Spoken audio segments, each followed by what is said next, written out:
اینا فلفل خشکن. هستش رو جدا کنید. اینا رو خیس کنید. نیم ساعت بعد با سیر و سرکه، روغن زیتون و نمک، اینا هم آب خود فلفل است. از صافی رد کنید. اینجوری با کره و عسل 5 دقیقه حرارت بدین. اینه. این هم یه سس دیگه. عالیه. فیله مرغ و ادویه بزنید. اینجوری از همون ادویه تو آرد بریزید. یک کمش رو با سودا قاطی کنید. میشه 2 تا کاسه. حالا فیله ها رو اول تو آرد و تو اون یکی مایحه دوباره تو آرد سرخش کنید. حالا اینجا رو ببین. از این سس میریزم روش، بی‌نظیر میشه. خیلی راحت میتونید یه ساندویچ خوب درست کنید.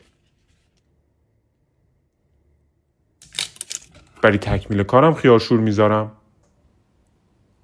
آماده است.